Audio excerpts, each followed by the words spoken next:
They thought the lion had vanished forever, into the wild, into myth, into memory. But 3 years later, on a quiet autumn morning, as mourners gathered around the coffin of a ranger who once saved a beast from death, something happened. No one could explain.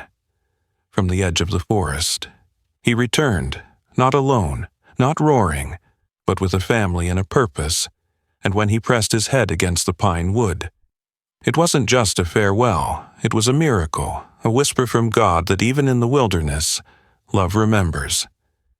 Before we begin this unforgettable story, would you mind sharing where you're from in the comments, and if stories of love, loyalty, and second chances move you? Please give this video a like and consider subscribing. Yellowstone's northern range lay hushed beneath a thick quilt of snow. The land wrapped in a silence only winter could command. Pines stood like sentinels dusted with white. Their limbs bowed under the weight of January's latest storm. The sky was low, heavy with gray, and the frigid wind carried a mournful howl as it swept across the Lamar Valley. Jack Callahan adjusted the collar of his olive-green ranger coat, breath pluming in front of him as he trudged through knee-deep powder. 42 and worn like the boots he'd laced for decades. Jack was a man molded by wilderness, tall and broad-shouldered, with weather-lined features, piercing gray eyes, and a quiet strength that had earned him the respect of rangers and wildlife alike. Once a soldier, now a steward of this land. Jack had made Yellowstone both his home and his redemption. He moved through the world like the trees he patrolled, quiet, rooted, and slow to trust. He hadn't planned to patrol today. His shift ended hours ago, but something gnawed at him, an instinct honed over years, working the park's rugged edges. The radio had crackled earlier about faint, unfamiliar sounds near Timber Creek.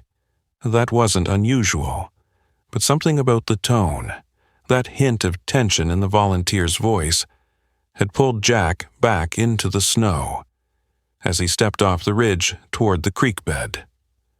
A strange silence washed over him, not the peaceful kind, but a charged stillness.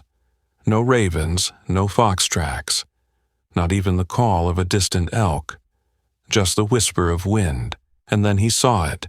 At the edge of the creek, half buried in snow and shadow, lay a massive golden shape. The lion's body was still, its flank rising in shallow rhythm. Blood bloomed dark against the white snow from a deep gash along its side. Jack froze, instinctively placing a gloved hand on the tranquilizer rifle slung over his shoulder, but something in him refused to raise it. This wasn't a predator in attack. It was something else entirely. He knelt slowly, boots crunching softly on the frozen edge. The lion's eyes opened. For a moment, the world held its breath. Those amber eyes, fierce and familiar, met Jack's without flinching. And then Jack saw the jagged scar slicing across the animal's left shoulder. Recognition hit him like ice water. Leo, he whispered. Leo had been legend in these parts, a rare African lion illegally imported by an underground exotic animal ring and kept in confinement for nearly 5 years before federal agents busted the operation. Claire, Jack's ex-wife, had been on the wildlife rescue team that transported the lion to a sanctuary just outside Bozeman. After rehabilitation, Leo had been given a second chance, a carefully monitored release into Yellowstone's vast backcountry, far from human dwellings. He was supposed to be thriving, not bleeding alone in the snow. Jack's chest tightened. He dropped to his knees beside the lion and pulled off his backpack. "I've got you, buddy," he murmured, voice trembling despite himself. He pressed gauze into the wound, wincing at the warmth of fresh blood. The lion flinched but did not growl.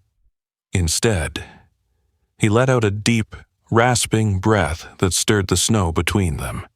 Jack reached for his satellite phone and hit the emergency line. Bozeman Wildlife Center, this is Collins. It's Jack Callahan. I've got Leo. He's alive, but hurt. Bad, near Timber Creek, Sector 9 North. There was a pause. Then, we'll send a team. Claire's here. She'll want to come. Jack hesitated. Tell her to bring the boy. Claire Callahan hadn't been in Jack's life for 2 years. Not really. The divorce had been quiet, like two rivers parting at a bend, inevitable, unspoken, and soaked in grief. Claire, now 39, had always been sharper than him, emotionally precise, a tall, graceful woman with ash-blonde hair, often pulled into a braid. She carried herself like someone used to patching wounds on animals, and sometimes people. But she'd never quite patched her own. The birth of her son Sammy had brought joy, but the death of her second husband, Mark, in a highway accident had shattered what was left of her trust in life. Sammy, now 10, had gone mute shortly after the funeral, diagnosed with selective mutism and sensory processing sensitivity. He hadn't spoken a full sentence in over a year. Claire moved to Bozeman for work and peace when the call from Jack came. She knew it wasn't just about Leo, it was about something deeper. They arrived by snowmobile just before dusk. Claire dismounted quickly, her eyes scanning the clearing until they found Jack crouched beside a tarp-covered stretcher. Leo already loaded on board. He's stable, Jack said softly, but he needs help. Claire approached, her voice clinical but quiet. Let's move him. And then Sammy stepped off the snowmobile, wrapped in a navy parka and thick scarf. His dark brown eyes scanned the area. He was a small boy with sandy hair, pale skin, and an expression that hovered between fear and wonder. He didn't speak, didn't run, but as Leo stirred and let out a low, gruff rumble. Sammy took a step forward. Claire froze. Sammy, stay close to me. But Sammy didn't listen. He walked, slowly, deliberately, toward the stretcher. Jack reached out as if to stop him, but something told him not to. The boy stopped just short of the lion's head. Leo turned, nostrils flaring, and for a long, breathless second, the child and the beast looked at one another in perfect silence. Then Sammy smiled. It was small, fleeting, but real. Claire's hand flew to her mouth. She hadn't seen that expression in months. Leo closed his eyes again. That night, as the wind howled around the ranger station and snow continued to fall, Jack sat at the edge of the infirmary while Claire monitored Leo's vitals. Sammy had curled up in the corner on a sleeping mat, still and quiet, but his fingers moved over a notebook, sketching crude but unmistakable shapes. A lion, a man, a boy, and snow, outside, beneath the trees. Yellowstone watched in silence. The wind had quieted over Yellowstone by the following morning, replaced by a brittle stillness that clung to every pine needle and blanketed the ranger station in ghostly white. The world outside was frozen, but inside the infirmary cabin, a fragile warmth flickered, fueled by the rhythm of shallow lion breaths and the gentle shuffling of boots on old wooden floors. Jack Callahan stood at the side of the makeshift animal cot where Leo now lay, his immense body wrapped in blankets and lined with heat pads. The lion's flank, once torn and gaping, had been cleaned and stitched the night before by Claire's steady hands. Now, as a shaft of pale morning light filtered through the window, Jack could see a flicker of strength returning to Leo's golden eyes. Jack hadn't slept, not really. He'd drifted in and out of brief naps, always seated near Leo, watching the rise and fall of his chest as if to ensure the wild heart inside didn't falter again. The lion hadn't growled once. Instead, his gaze followed Jack's movements with a calm, almost human attentiveness, as though some silent understanding tethered them. Jack moved carefully, checking the bandage, then refilled the IV drip with warm saline solution. His touch was gentle, practiced, years ago. This same hand had held a child's fevered brow in the dark. His son, Cole, lost to a drowning accident at only 9 years old, had once clutched that same hand on nights when nightmares clawed at him since Cole's death. Jack had hardened, but in Leo's presence, something was thawing. Across the room, Claire sat in a weathered chair, long legs crossed beneath her ranger green coat. Her hair was tied up again, though loose strands framed her tired face.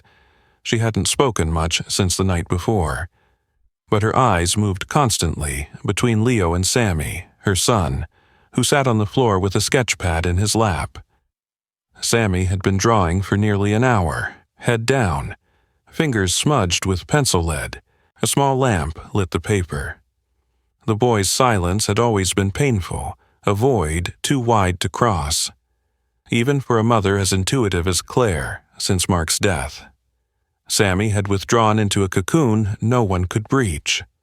Doctors called it trauma-induced selective mutism. Claire called it heartbreak. And yet, something had shifted last night.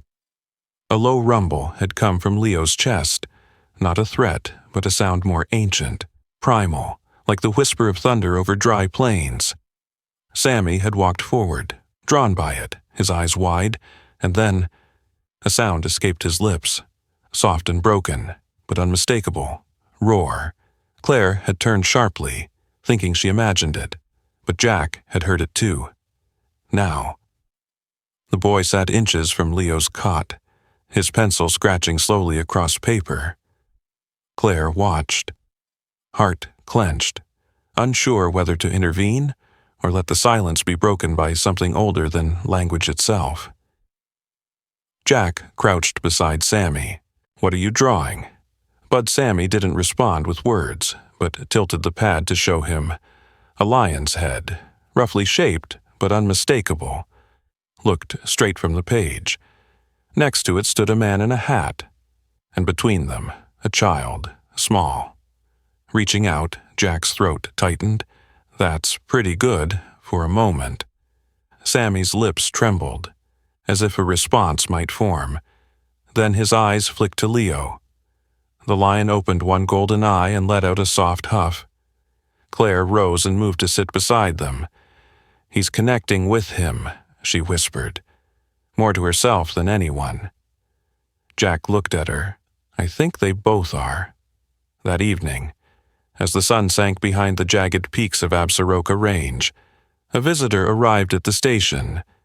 Her name was Nora Briggs, a veterinary tech in her late 20s, with auburn hair tucked under a beanie and cheeks red from the cold. She was shorter than Claire, lean with quick hands and quicker wit. She'd driven in from Bozeman to bring additional sedatives, meat, and monitoring equipment. "Boss said you had a patient who thinks he's royalty," she joked, eyes widening when she saw Leo's massive frame. Claire introduced her briefly. Nora's tone was casual, but her hands were deft and gentle. She moved with practiced confidence, setting up a second IV line and checking Leo's vitals with a quiet hum. "Pulse is stronger than expected," she murmured. "I'd say he wants to stick around a while." Sammy watched Nora from the corner but didn't retreat. He studied her movements, how she touched the lion, how she smiled at Jack without fear. Later that night, Jack stepped outside for fresh air, leaving Claire and Nora inside with Leo. Snowflakes drifted from the sky in lazy spirals. The stars above Yellowstone were sharp and cold, like broken glass scattered across a black velvet sheet. He stood on the porch, breath curling upward. When the door opened behind him, Claire stepped out, pulling her coat tighter. "You haven't changed much," she said softly, "still patrolling even when no one asks you to." Jack chuckled, his laugh rough. "Still saving animals even when they scare you." Claire tilted her head. "You think Leo scares me. You tell me." She didn't answer for a long moment. "He did. At first, but now, I don't know, watching him with Sammy, I feel like he's guarding something, not just surviving." They stood in silence again. Jack finally asked, "You think Sammy's really waking up?" Claire wiped a snowflake from her cheek. "I think something cracked open. Maybe that's all we need inside the cabin." Leo shifted slightly. His breath was slower now, less labored. Sammy had curled up near the cot again, this time with a blanket wrapped around his legs. In his arms was a new drawing, this one of Leo lying beside a boy, both surrounded by trees. Claire and Jack watched from the doorway. "We'll stay a few more days," she said, "at least until he stabilizes." Jack nodded. "You can use the upstairs room the next morning before sunrise." Jack found Sammy standing beside the cot, hand resting gently on Leo's mane. The lion didn't move, didn't growl, only breathed in deeply, as if inhaling the trust in the boy's touch. Then, softly, barely louder than breath, "Leo." The boy spoke the name. Jack didn't move. He didn't want to frighten the moment away, but something in his chest cracked open. In that hushed morning light, under the wooden beams of a ranger's refuge.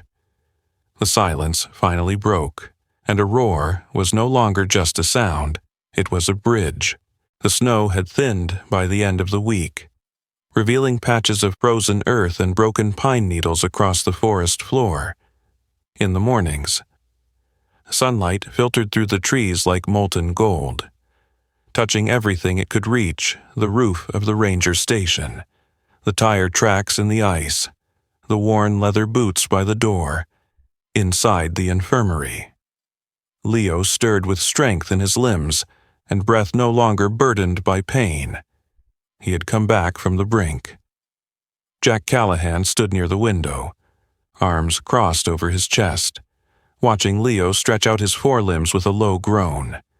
The lion's muscles had filled back out, his coat restored to a dusty golden sheen.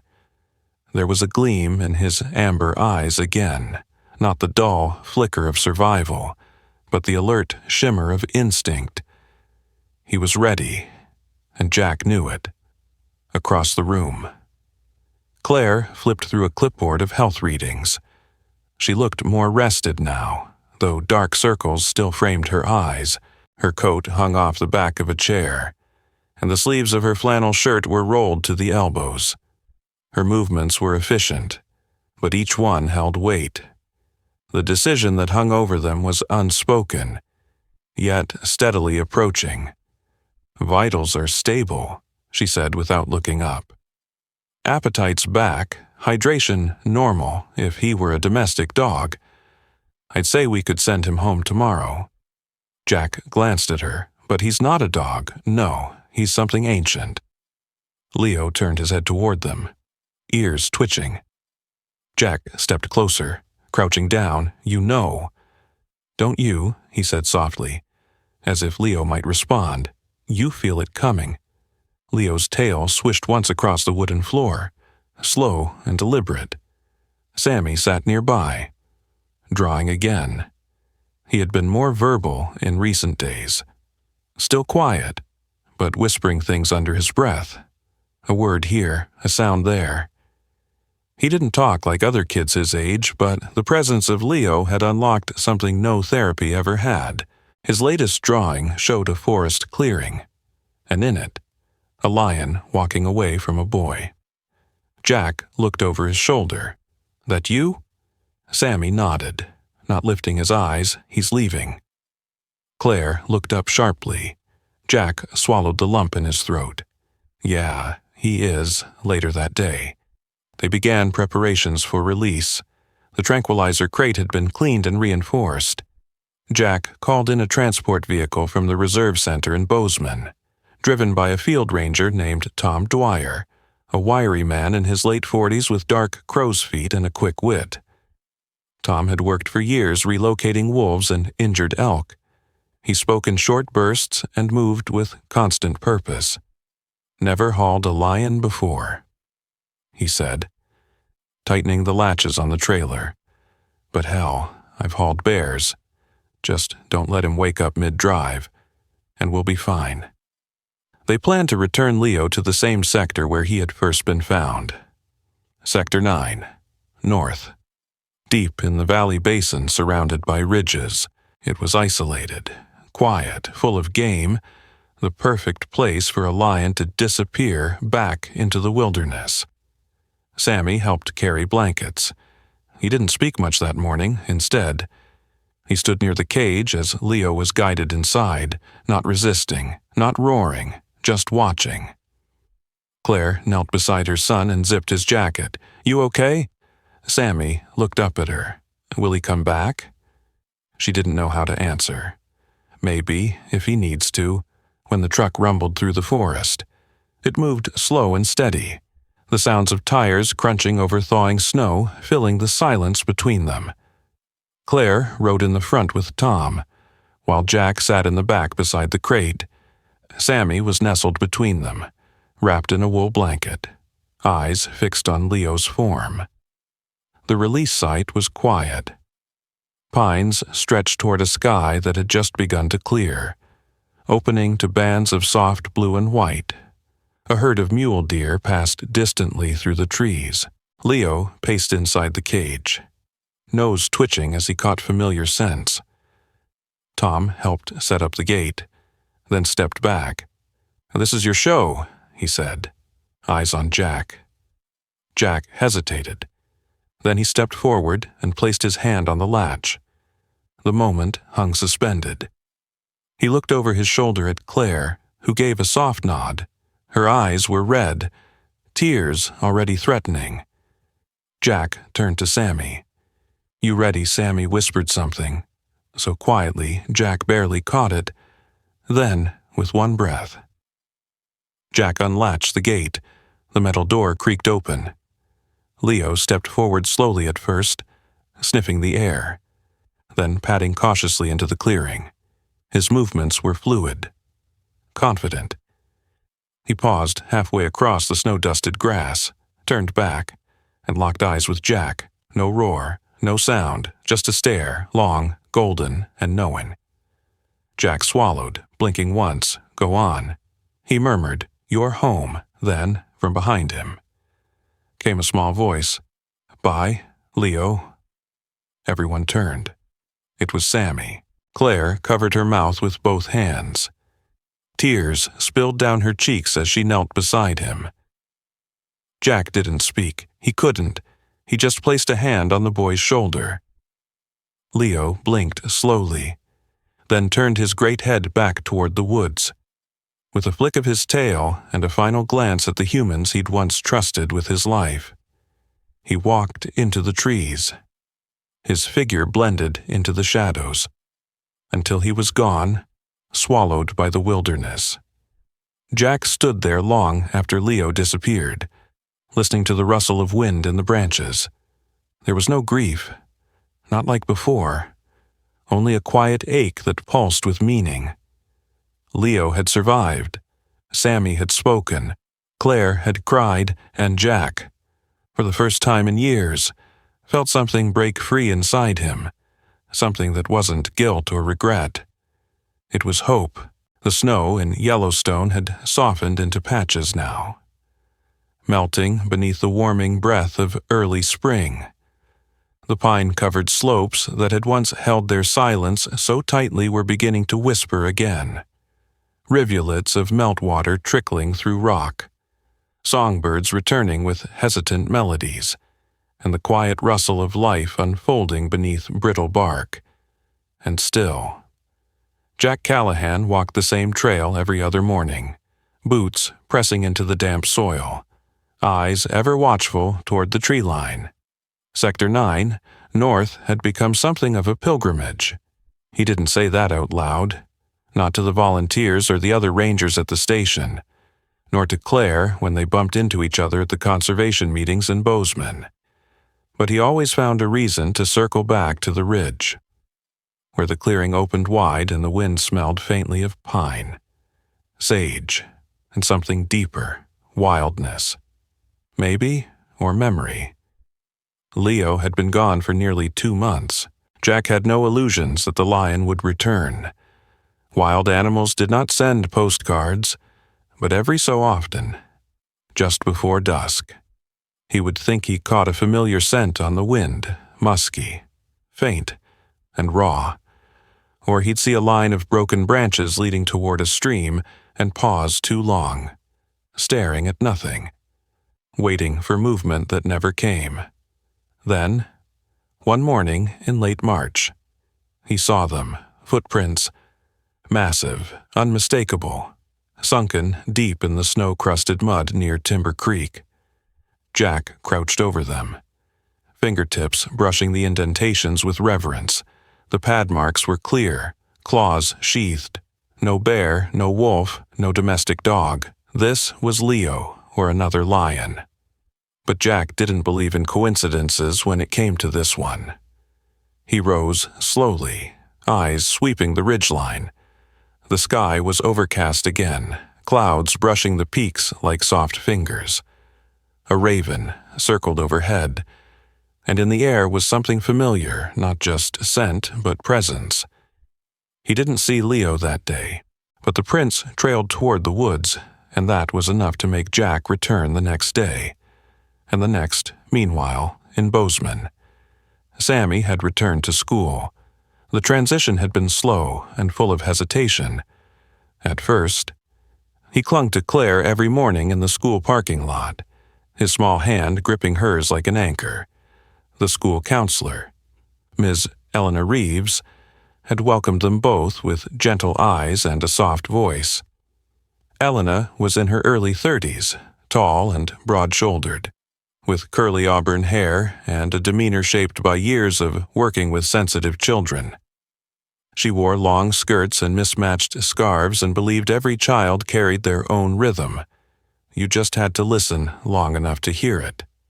Sammy rarely spoke in class, but he began drawing more than ever.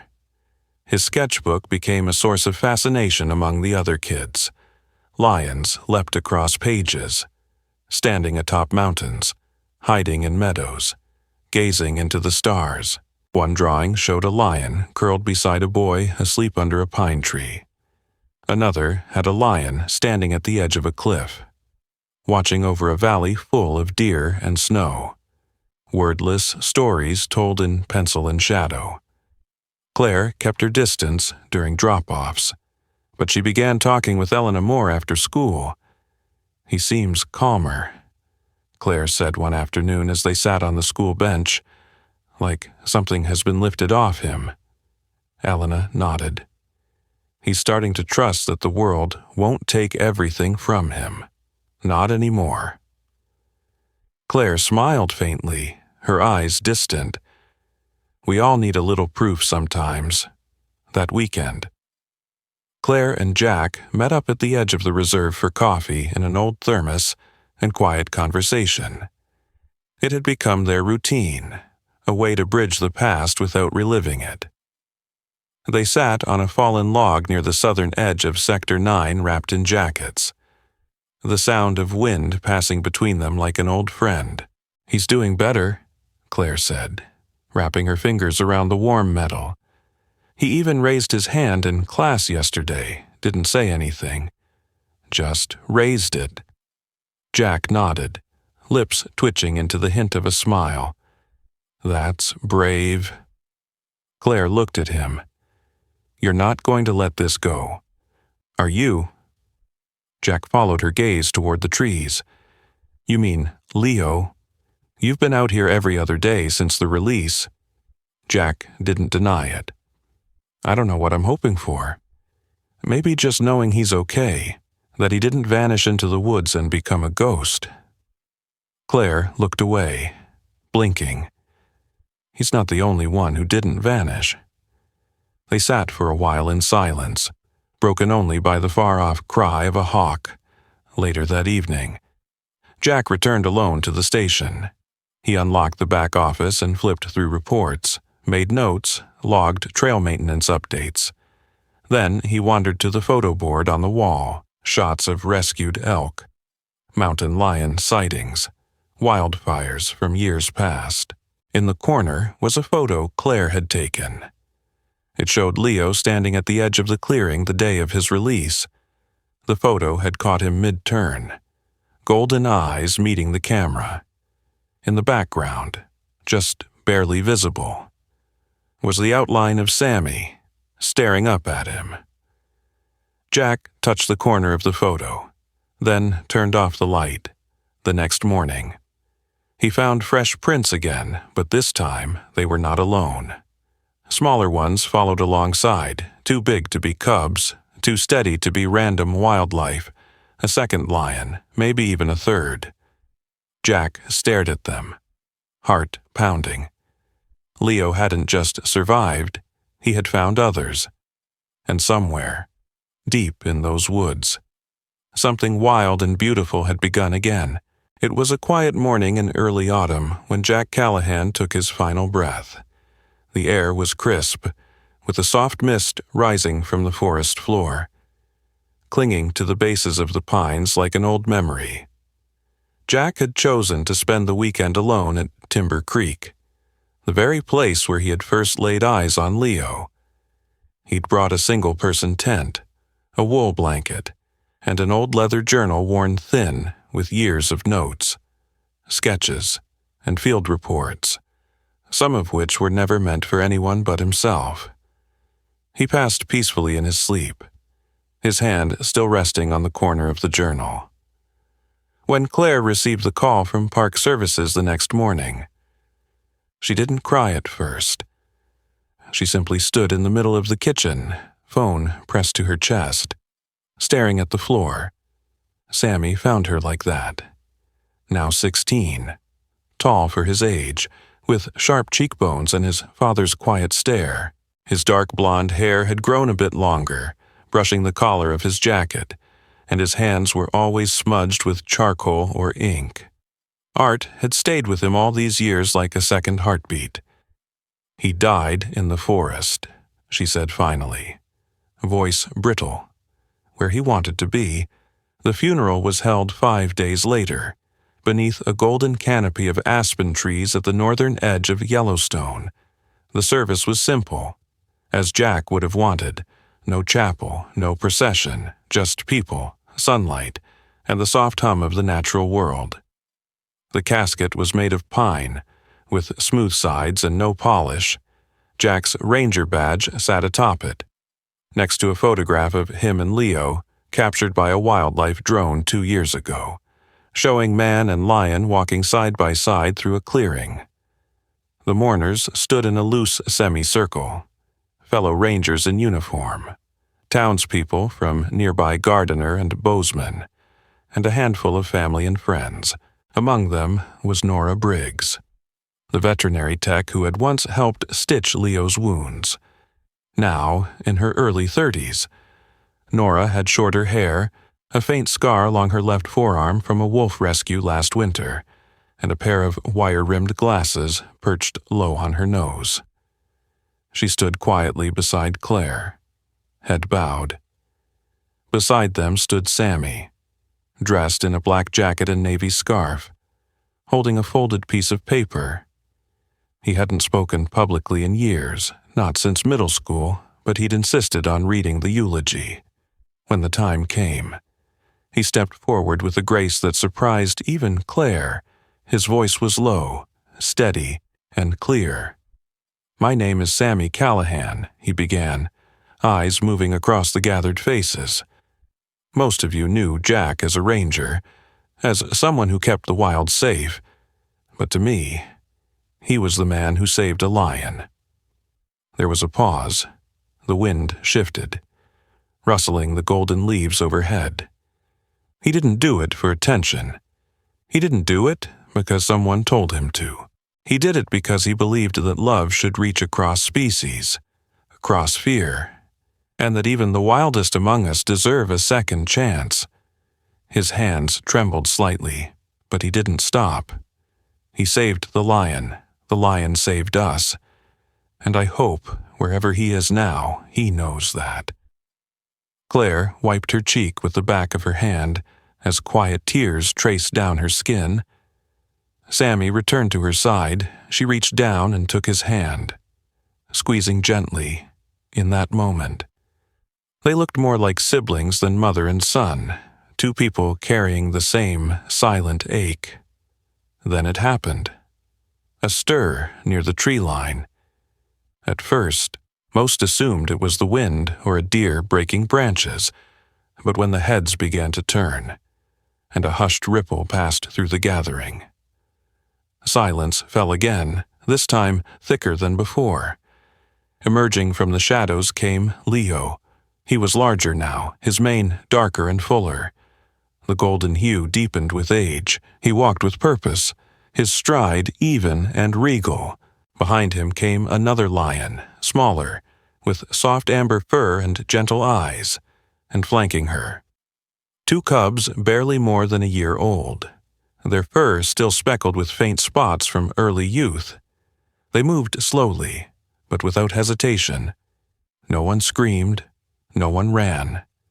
The group parted instinctively as Leo approached the casket, the air vibrating faintly with the power of his presence. He paused at the foot of the pine box, lowering his head. His breath steamed in the cool air. And then, in a sound that echoed through every soul present, he let out a soft, guttural roar, low, mournful, reverent, then gently. Leo leaned forward and pressed his forehead against the wood. The cubs sat beside him, silent. The lioness stayed behind. Watching with solemn eyes, Nora clutched Claire's arm. He knew. Claire nodded, unable to speak. The roar wasn't of pain or rage, it was goodbye. Leo stepped back, blinked slowly, and turned.